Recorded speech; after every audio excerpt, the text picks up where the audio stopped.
Two people have been arrested after a 3-year-old was badly injured in a shootout on North Clinton Avenue in Rochester last night. The toddler, after undergoing surgery, has been upgraded to stable condition. Investigators say around 6 o'clock yesterday, the child was sitting in a car seat parked outside a grocery store in the area of North Clinton Avenue and Clifford Street when he was caught in the crossfire. Today, 2 people were charged, 34-year-old Travis Lewis and the other just 16 years old.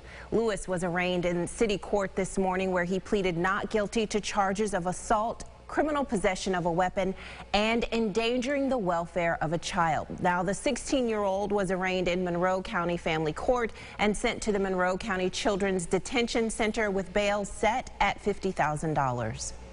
We have team coverage of this story tonight. Alex Love talked to people who live in the neighborhood where the toddler was shot. But first, Erica Cost joins us downtown with the response from Rochester Police as well as the Monroe County Sheriff's Office, who say more support is needed beyond community policing. Erica.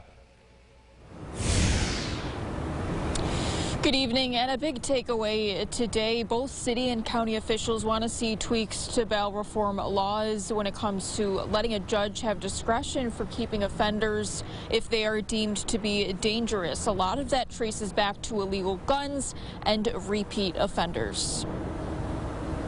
This latest tragedy hits particularly hard. And to know that the shooter is a convicted felon who should have been in jail, but was out on the streets because he's somehow still waiting sentencing a year and a half later. County Executive Adam Bello is calling for change, but simply tweaking a law isn't the only solution, he says. It requires systemic changes. It's every piece of the system. It's going to take everyone working together. Part of that system is Thalia Wright, Commissioner for the county's Department of Human Services. But the violence that we're experiencing is also putting a strain on the services that we provide.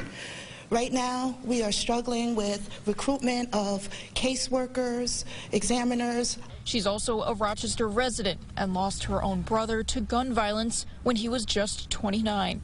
Wright is asking for more support from a social service end and says right now they're lacking. Bello says he's calling on more funding to help with the social response and more bodies to assist deputies as they patrol those troubled areas alongside RPD. I don't know who could listen to what happened yesterday and just not be totally disgusted with where we're at.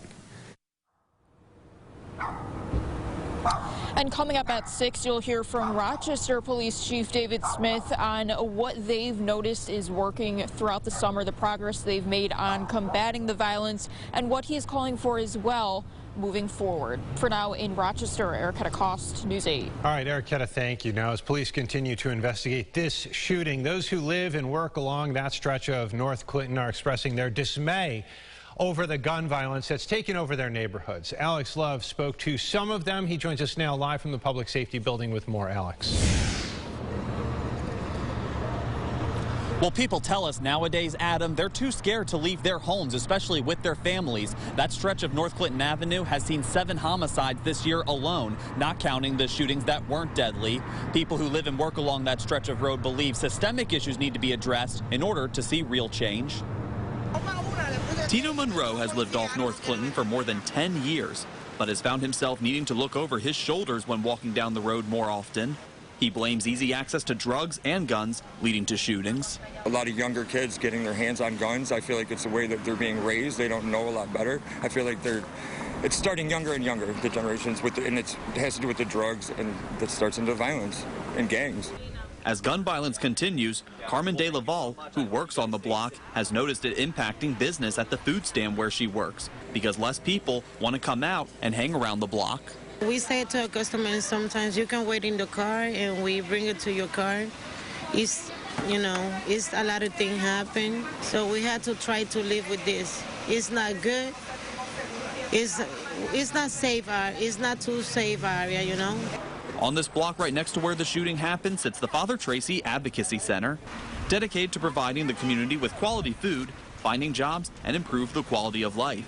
They blame years of disinvestment, forcing people to turn to drugs to get by. A lot of the people who are involved in the crime in this area don't have a lot of opportunity for, they don't see themselves as having opportunity for like jobs or education and things like that, and ends up getting involved in the drug scene here or the gang violence here. To tackle the root causes of crime, they call on elected leaders at all levels to come together. On the state level, on the local level, investment in this community and in the people who are living and working in this community. Making sure that the money is going to organizations and coalitions that are actually here doing the work and know the community well.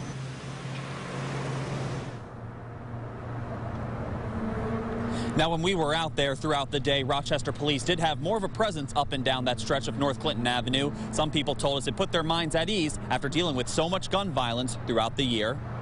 Live in Rochester, Alex Love, News 8. Alex, thank you. For more information on the investigation and social services offered by the city and county, visit rochesterfirst.com.